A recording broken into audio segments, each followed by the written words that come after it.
Hello दोस्तों, story of world में आपका स्वागत है। ये कहानी सिर्फ एक लड़के की नहीं बल्कि एक ऐसे जज्बे की है जो गरीबी की बेड़ियों को तोड़कर आसमान छूना चाहता था। सूरज, जिसका नाम ही उम्मीद और प्रकाश का प्रतीक था, एक ऐसे गांव में रहता था जहां सूरज की किरणें तो आती थीं, लेकिन समृद्धि की किरणें कभी नहीं पहुंचती थीं। उसका गांव किशनपुरा हरे भरे खेतों से घिरा था, लेकिन इन खेतों में काम करने वाले किसान और मजदूर हमेशा गरीबी की फसल काटते थे। सूरज के पिता रामू एक दिहाड़ी मजदूर थे। उनकी मजबूत हथेलियों में मिट्टी और मेहनत की लकीरें गहरी थीं, लेकिन जेब हमेशा खाली रहती थी। माँ सीता गांव के 4-5 घरों में बर्तन धोकर जो कुछ कमाती थी, उससे 2 वक्त की रोटी का जुगाड़ हो पाता था। सूरज का बचपन अभावों से भरा था। जहां दूसरे बच्चे रंग बिरंगी पतंगे उड़ाते थे, सूरज आसमान को देखकर अपने सपनों के पंख बुनता था। उसके पास न तो खिलौने थे, न ही नए कपड़े। स्कूल की फीस भरने के लिए भी सीता को अपनी पुरानी साड़ी बेचनी पड़ती थी। गांव के सरकारी स्कूल में पढ़ाई का स्तर बहुत अच्छा नहीं था, लेकिन सूरज की सीखने की भूख असीम थी। उसकी आंखें ज्ञान की प्यास से चमकती थी। स्कूल के बाद वो अक्सर गांव की लाइब्रेरी में चला जाता था, जो एक पुराने नीम के पेड़ के नीचे थी। वहां गांव के बूढ़े बुजुर्ग बैठे रहते थे और अखबार पढ़ते थे। सूरज ध्यान से उनकी बातें सुनता और अखबार के पन्नों में छपी दुनिया की कहानियां पढ़ता। उसकी सबसे बड़ी समस्या थी किताबों और कॉपियों की कमी। वो अपने दोस्तों की पुरानी किताबें मांग कर पढ़ता और उनके खाली पन्नों पर अपना गृह कार्य करता। एक बार उसकी कक्षा के शिक्षक मास्टर जी ने सूरज को एक पुरानी किताब देते हुए कहा, सूरज, ज्ञान की भूख से बढ़कर कोई भूख नहीं होती। ये किताब तुम्हारे लिए है। इसे पढ़कर अपना भविष्य रोशन करो।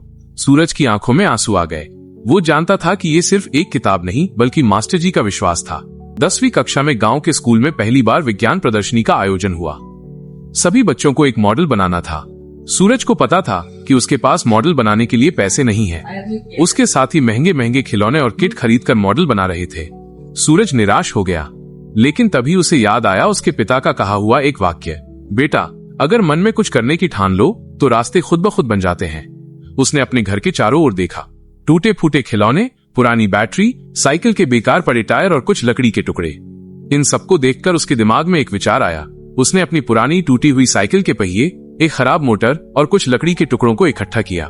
कई रातों तक वो छत पर बैठकर अपने मॉडल पर काम करता रहा। उसकी माँ उसे आधी रात को जागता देखकर कहती, बेटा, थोड़ा आराम कर लो। सूरज कहता, माँ, ये सिर्फ एक मॉडल नहीं, ये मेरी तकदीर है।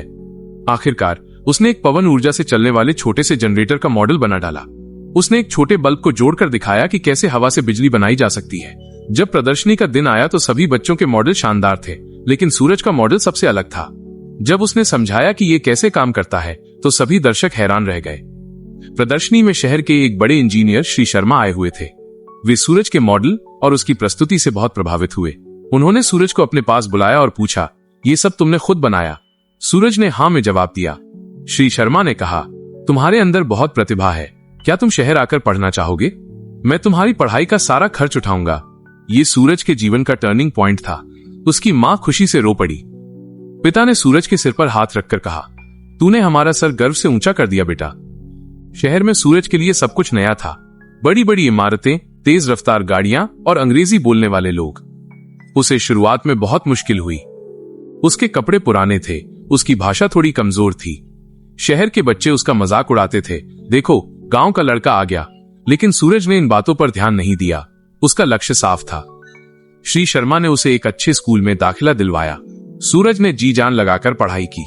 रात रात भर जागकर वो अपने कमजोर विषयों को मजबूत करता। वो जानता था कि ये मौका उसे दोबारा नहीं मिलेगा। उसका दृढ़ संकल्प और मेहनत रंग लाई। उसने अपनी कक्षा में टॉप किया। स्कूल के बाद उसने इंजीनियरिंग कॉलेज में प्रवेश लिया। यहाँ पढ़ाई का स्तर और भी मुश्किल था, लेकिन सूरज की लगन और मेहनत पहले से भी ज्यादा थी। वो अपनी पढ़ाई के खर्च के लिए एक छोटी मोटी नौकरी भी करता था। उसने एक कैफे में काम किया, बच्चों को ट्यूशन दी और कंप्यूटर पर डेटा एंट्री का काम किया। वो जानता था कि उसे अपने पैरों पर खड़ा होना है ताकि वो किसी पर बोझ न बने। एक दिन जब वो अपनी पुरानी साइकिल पर कॉलेज जा रहा था तो उसकी टक्कर एक कार से हो गई। उसे गंभीर चोटें आईं और उसकी साइकिल टूट गई। वो अस्पताल में भर्ती हुआ और कई दिनों तक बिस्तर पर रहा। इस घटना ने उसे मानसिक रूप से बहुत तोड़ दिया। उसने सोचा, क्या मैं कभी अपनी मंजिल तक पहुंच पाऊंगा? लेकिन फिर उसे अपने पिता का चेहरा याद आया, जिसने कहा था कि हार मत मानना। सफलता, उम्मीद की वापसी। सूरज ने अपनी निराशा को अपनी ताकत बनाया।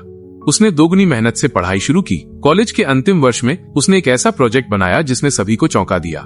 उसने एक ऐसा सॉफ्टवेयर विकसित किया जो किसानों को उनकी फसल की सही जानकारी देता और उन्हें मौसम के बदलावों से पहले ही अवगत कराता। इस सॉफ्टवेयर ने उसे राष्ट्रीय स्तर पर पहचान दिलाई। कॉलेज से निकलने के बाद उसे कई बड़ी कंपनियों से नौकरी के ऑफर मिले। उसने एक बड़ी सॉफ्टवेयर कंपनी में अच्छी सैलरी वाली नौकरी चुनी। उसकी जिंदगी पूरी तरह बदल चुकी थी। उसने सबसे पहले गांव जाकर अपने माता पिता के लिए एक सुंदर और पक्का घर बनवाया।